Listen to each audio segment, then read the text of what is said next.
इस चैप्टर का नाम क्या है? सूक्ष्म जीवों का सामान्य परिचय। सूक्ष्म जीवों का सामान्य परिचय में सूक्ष्म जीव को इंग्लिश में बोलते हैं माइक्रो ऑर्गेनिज्म। क्या बोलते हैं? Micro organism. इस चैप्टर का नाम है, इसके बारे में हम बता चुके हैं। इस चैप्टर के अंदर बताया गया सूक्ष्म जीव 5 प्रकार के होते हैं। कौन कौन से होते हैं? बैक्टीरिया यानी जीवाणु जिसको कहते हैं। दूसरा होता है फंजाई, जिसको कवक कहते हैं। तीसरा होता है प्रोटोजोआ, जिसको प्रोटोजोआ जिसमें अमीबा और पैरामीशियम आते हैं। और फिर क्या होता है? शैवाल, एल्गी, है ना? और एक और बताया वायरस।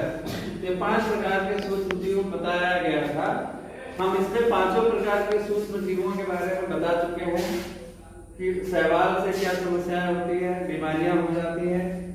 जीवाणुओं से बीमारियां होती हैं। कुछ जीवाणु लाभदायक भी होते हैं। और फफूंद जो होता है, जिसको कवक कहते हो, उससे क्या बीमारियां होती हैं। और फिर एक होता है शैवाल। तो हम आज के इस टॉपिक में बात करेंगे उपयोगी सूक्ष्म जीव, यूजफुल ऑर्गेनिज्म, यानी कि ऐसे कौन कौन से सूक्ष्म जीव हैं जो हमारे लिए उपयोगी हैं, है ना? उपयोगी माने जो लाभदायक है हमारे लिए। इसमें पहला नाम आता है प्रतिजैविक दवाएं, एंटीबायोटिक मेडिसिन। ये पहला नाम आता है कि एंटीबायोटिक मेडिसिन। इन दवाओं का प्रयोग सूक्ष्म जीवों द्वारा होने वाले रोगों के रोकथाम के लिए किया जाता है। जैसे टीबी बीमारी का नाम सुना हो? ट्यूबरक्लोसिस कहते हैं, जिसे गांव में कहते हैं ना, वो टीबी आई गई।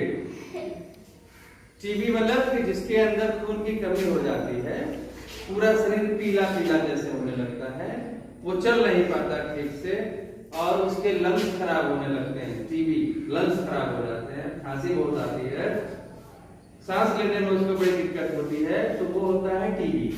तो उसकी दवा जो बनाई जाती है, ये सब बीमारियां होती है। टीबी, हैजा नाम सुना? कालरा, जिसको कालरा कहते हैं, इसमें बहुत उल्टी और दस्त होता है, वो क्या होता है?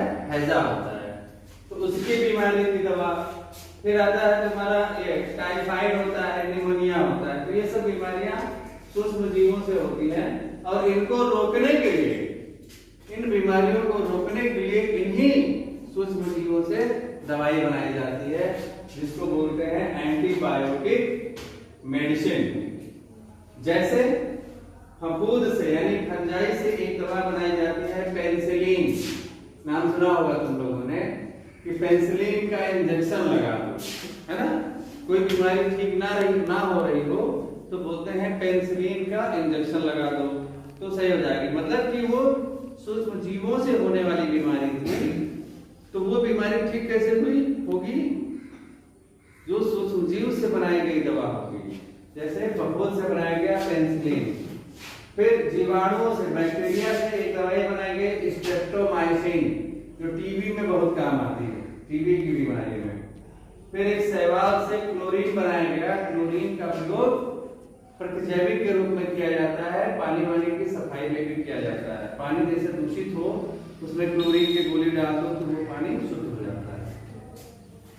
फिर इसी तरह आता है नाइट्रोजन स्थिरीकरण, जिसको बोलते हैं इंग्लिश में नाइट्रीफाइन फिक्सेशन या नाइट्रोजन फिक्सेशन बोलते हैं इसको।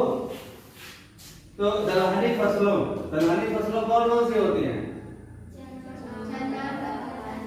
चना, मटर, यानी कि ऐसी फसलें जिनकी दाल हम खाते हैं। तो चना, अरहर, मटर ये आपके पास तो होती ही है। इसकी जो जड़ होती है, कभी भी इसको देखना होगा, ये नाइट्रीफाइन बैक्टीरिया, तो जैसे मटर को उखाड़ लो जड़ सहित, तो उसकी जो जड़ें होती हैं, उसकी जड़ों में छोटी छोटी गांठें होती हैं। चने की जड़ में भी गांठें होती हैं, और अरहर के जड़ में भी गांठें होती हैं।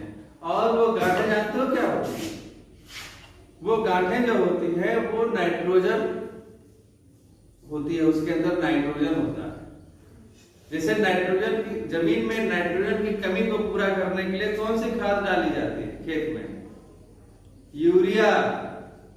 यूरिया डालते हैं ना, तो यूरिया डालते हैं तो जिसे बोलते हैं ना गेहूं के खेत में अगर धान है तो यूरिया डाल देते हैं तो जल्दी जल्दी से बड़ा हो जाएगा।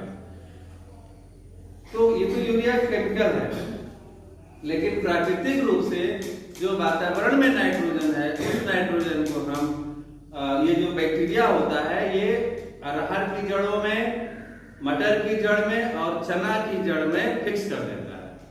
यानी कि जिस खेत में अरहर, चना और मटर बोया जाता है उस खेत में यूरिया खाद अगले फसल के लिए नहीं डालनी पड़ेगी, क्योंकि वो नाइट्रोजन की जो वातावरण की जो नाइट्रोजन है उसको अवशोषित कर लेता है और उसको नाइट्रेट में बदल देता है, और नाइट्रेट में बदलने के कारण उस जमीन की उर्वरा शक्ति यानी उपज उस खेत में बोए जाने वाले फसलों की बढ़ जाती है।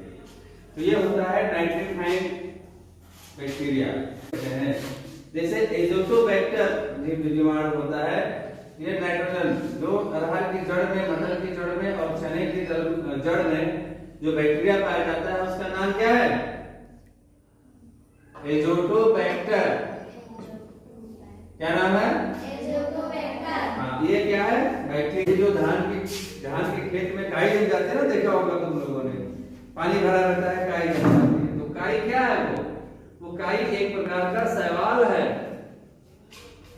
शैवाल है, और जिसमें वो शैवाल जिस खेत में वो आ गया तो उस खेत की पैदावार बढ़ जाएगी, यानी धान की पैदावार बढ़ जाएगी। उसका नाम है नॉस्टार्च, एनाबीना, साइक्लोनीमा, ऑसिलेटोरिया। ये सब उस शैवाल के नाम है। अभी जानते हो, अगर जैसे दूसरे खेत में वो काई जमी हुई है और तुम्हारे खेत में नहीं है, तो ऐसे जा करके अपने अंजुली से एक अंजुली या कोई बोतल ले लो, कटोरा ले लो, उसमें से एक कटोरा पानी भर लो, वो वाला जहाँ काई जमी हुई हो, अब वो लाके अपने खेत में डाल दो, वो काई अपने आप फैल जाएगी तुम्हारे भी खेत में, है ना, और तुम्हारे भी खेत की उपज बढ़ जाएगी। तो ये होता है, इसका नाम होता है नॉस्टार्च, एनाबीना, साइटोनीमा, ऑसिलेटोरिया, ये शैवाल होता है। फिर आता है कार्बनिक पदार्थों का अपघटन। कार्बनिक पदार्थ क्या होते हैं? जैसे हमारा शरीर बना है या पेड़ों का शरीर है, कोई भी जानवर है ना, तो ये सब क्या होते हैं? कार्बनिक पदार्थों से बने होते हैं। जब ये मर जाते हैं, तो जैसे देखो कोई चीज कहीं मर जाता है, कोई जानवर मर जाता है, तो कुछ दिन के बाद वो सड़ जाता है, और सड़ने के बाद फिर वो खत्म हो जाता है, नहीं होता है? सड़ेगा, उसमें बदबू फैलेगी चारों तरफ, उसके बाद वो खत्म भी हो जाएगा, नष्ट हो जाता है। तो कार्बनिक पदार्थ